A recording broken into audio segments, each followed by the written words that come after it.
पता नहीं क्यों मेरे ही जीवन में इतनी सारी समस्या है। भगवान ने मुझे ही क्यों इतनी बड़ी समस्या का सामना करने के लिए दे दिया। दुनिया में सब लोग सुखी है, बस मेरा ही जीवन समस्या से भरा पड़ा है। अगर आप लोगों के विचार भी अपने जीवन में आ रही छोटी मोटी समस्याओं के प्रति ऐसे ही है तो ये कहानी आपको जरूर पढ़नी चाहिए। बहुत समय पहले की बात है। एक महाज्ञानी पंडित ने हिमालय की पहाड़ी में कहीं जाकर रहने का मन बनाया और एक दिन बिना किसी को बताए वहाँ से चले गए। लेकिन एक व्यक्ति ने उन्हें किस दिशा में जा रहे हैं ये देख लिया और कुछ देर तक उनका पीछा भी किया। लोगों के बीच रहकर वह थक चुके थे और अब ईश्वर की भक्ति करते हुए एक सादा जीवन व्यतीत करना चाहते थे। लेकिन वो गांव के लोगों में कुछ ज़्यादा ही प्रसिद्ध थे, क्योंकि अक्सर लोग उनकी सलाह लेकर अपनी छोटी मोटी समस्याओं का निराकरण किया करते थे। यही कारण था कि लोग बिना किसी बात का विचार किए दुर्गम पहाड़ियों, सकरे रास्तों, नदी झरनों को पार करके भी उनसे मिलना चाहते थे। सभी लोग जो अपनी अपनी समस्याओं को सबसे बड़ी समस्या मानते थे, उनका ये भी मानना था कि सिर्फ वही विद्वान ही उनकी हर समस्या का समाधान कर सकता है। सारी बाधाओं को पार कर और उस व्यक्ति की मदद से जिसने पंडित का पीछा किया था, इस बार भी कुछ लोग उनको ढूंढते हुए उनकी कुटिया तक पहुंचने में कामयाब हो गए। पंडित जी उनको वहां पर देखकर बिल्कुल खुश नहीं थे। फिर कुछ सोचने के बाद उन्होंने वहां आए सभी लोगों को इंतजार करने के लिए कहा। उन्होंने सोचा था कि वो उनसे नहीं मिलेंगे तो कुछ समय इंतजार करने के बाद सब लोग वहां से अपने आप चले जाएंगे। पूरे 3 दिन बीत गए। अब और भी कई लोग वहां पहुंच गए। पंडित जी ने जो सोचा था उसे सब विपरीत ही हो रहा था। जब लोगों के लिए जगह कम पड़ने लगी तब पंडित जी बोले, आज मैं आप सभी के प्रश्नों का उत्तर दूंगा, पर आपको वचन देना होगा कि यहाँ से जाने के बाद आप किसी और से इस स्थान के बारे में नहीं बताएंगे, ताकि आज के बाद मैं एकांत में रह सकूं।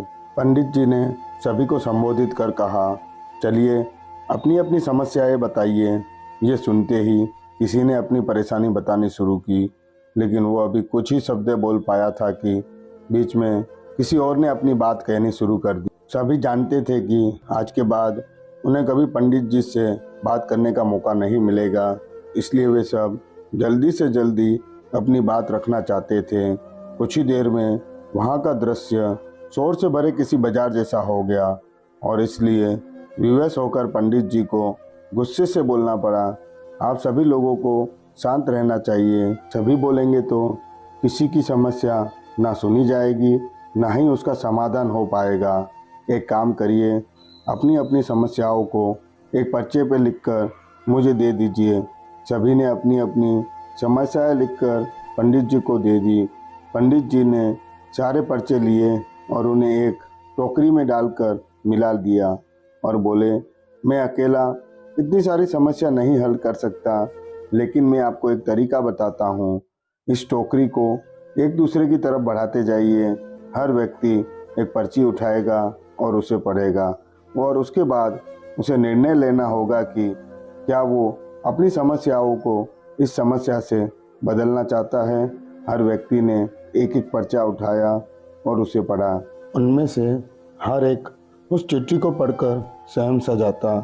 एक एक करके सभी ने पर्चियाँ देख ली, पर कोई भी अपनी समस्या के बदले किसी और की समस्या लेने को तैयार नहीं हुआ। सबका यही सोचना था कि उनकी अपनी समस्या चाहे कितनी ही बड़ी क्यों ना हो, बाकी लोगों की समस्या जितनी गंभीर नहीं है। 2 घंटे बाद सभी अपनी अपनी पर्ची हाथ में लिए लौटने लगे। वे खुश थे कि उनकी समस्या उतनी बड़ी भी नहीं है जितना कि वे सोचते थे। दोस्तों, ऐसा कौन होगा जिसके जीवन में एक भी समस्या ना हो। हम सभी के जीवन में कई समस्याएं हैं। कोई अपने खराब स्वास्थ्य से परेशान है तो कोई गरीबी से।